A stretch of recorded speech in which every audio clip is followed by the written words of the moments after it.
When you think of sleeping outdoors in the snow, the first thought that comes to mind is misery, shivering all night, tossing and turning, and waking up damp and frozen. Yet during the harshest campaigns of World War II, soldiers often slept warmer and more securely in snow than many modern campers do with their expensive gear. That's not a romantic exaggeration, it's a fact rooted in survival skills, discipline, and a deep understanding of the environment. Before you scroll away, here's the hook. Soldiers discovered that snow itself, when used correctly, was one of the best insulators nature provided. And because their lives depended on it, they mastered methods that even today's outdoor enthusiasts often overlook. Let's dig into how this worked, why it mattered, and how you can apply it in your own outdoor adventures. Soldiers learned that snow could be an ally instead of an enemy. During World War II, winter was not just a backdrop, it was a killer. On the Eastern Front, more soldiers were taken out by frostbite and exposure than by bullets. Troops in Finland, Russia, and later in the Ardennes during the Battle of the Bulge faced nights where temperatures plunged well below freezing. With supply lines stretched thin, many soldiers lacked proper winter gear. A standard-issue blanket or thin greatcoat was all they had, and traditional camping gear, like sleeping bags, was often too heavy or unavailable. In these conditions, the snow itself became a tool rather than a threat. Soldiers learned that fresh snow contained air pockets that trapped warmth, acting almost like down feathers. Instead of lying exposed on top of frozen ground where body heat would bleed away, they carved into the snow to create trenches, pits, and dugouts that shielded them from wind while capturing their body heat. The result was warmer nights than one might expect, sometimes even more comfortable than the modern camper, shivering in a thin tent pitched above hard, frozen ground. The trick was not lying on snow, but lying inside snow. Soldiers dug what are often called snow trenches or snow caves. By removing a layer of snow and then shaping walls or overhangs, they created a microclimate insulated from harsh winds. Temperatures inside these snow shelters often stayed just below freezing, which might sound frigid, but it was dramatically warmer than the biting wind chill outside. In Norway and Finland, troops routinely slept in snow pits covered with fir branches and sometimes a tarp or poncho stretched across the top. On the Russian front, soldiers would scoop out depressions, line them with straw or branches, and then cover themselves with snow piled back over the top. This snow blanket trapped body heat, functioning like a primitive but effective sleeping bag.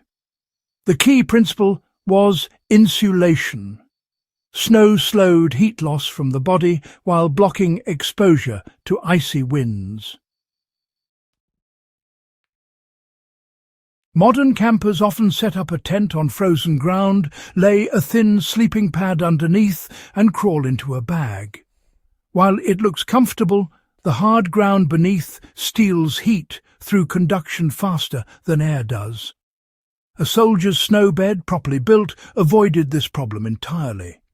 By layering fir boughs, straw, or even clothing between themselves and the snow floor, they created a thick mattress that kept them elevated above direct contact. The snow walls acted like the insulated walls of a cooler, keeping warmth inside instead of letting it escape.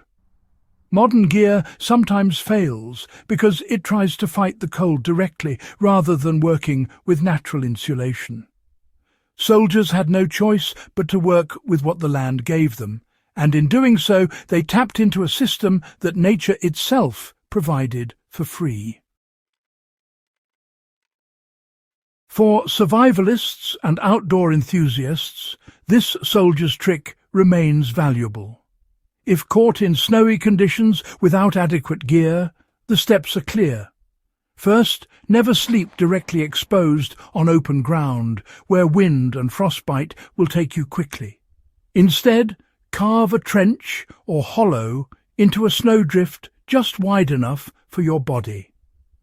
Second, line the bottom with branches, grass, or even clothing you are not wearing to reduce direct heat loss.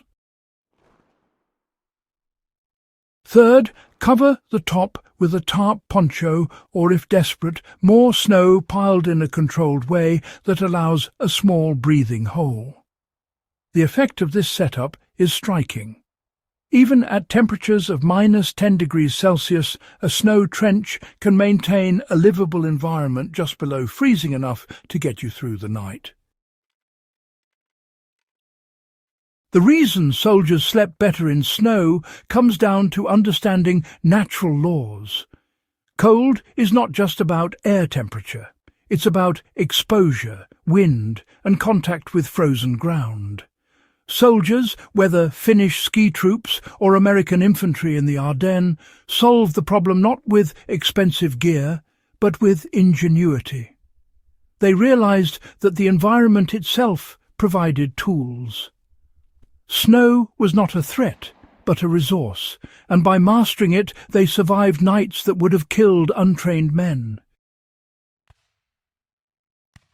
For today's history enthusiast, this knowledge adds respect to the endurance of soldiers who fought not just enemies, but winter itself. For survivalists, it is a reminder that true resilience lies not in equipment, but in skill. Anyone can buy a sleeping bag, but only someone trained in fieldcraft can step into a frozen forest with nothing and still build a warm place to rest. So when you hear that soldiers sometimes slept better in snow than modern campers, it isn't a myth. It's a testament to practical survival knowledge honed in the worst conditions of war. Snow, when properly used, is not the enemy, but the ally that kept men alive through some of the coldest nights in history. The next time you're outdoors in winter, remember this soldier's trick. Knowledge like this weighs nothing, yet it can mean everything. If this deep dive into forgotten wartime survival has given you new respect for history's endurance lessons, make sure to subscribe to In the Beginning. Share this with fellow history and survival enthusiasts so more people can learn these timeless methods and keep the knowledge alive.